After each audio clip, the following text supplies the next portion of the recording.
কই গো দোকানে, কোথায় গেলে?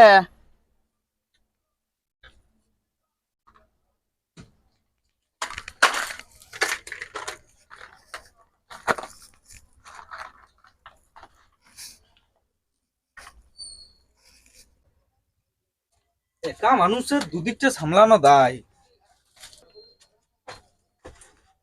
বলো বলো। একটা নেভিয়া সব দে না। হ্যাঁ দিচ্ছি দিচ্ছি। হ্যালো, কত লাগবে? 50 টাকা। একা সামাজ চালাচ্ছ, দুটো লোক রাখবি? কেউ ইটা উঠা লি পালাবে।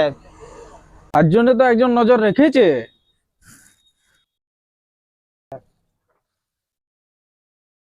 হ্যাঁ দেখো এগুলো রাখো, হ্যাঁ দেখো তিনটা জিনিস নিয়েছিলাম, বুঝতে পারছো?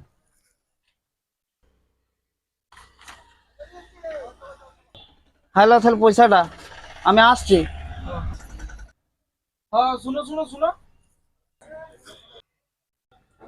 সে তোমাদের গ্রামে সৌরভ মিস্ত্রি আছে না, ওকে একটু পাঠিয়ে দিবে তো, আমার সিসিটিভিটা খারাপ হয়ে গেছে, তাহলে ওটা একটু সারাতে হতো। আহা, আমি পারি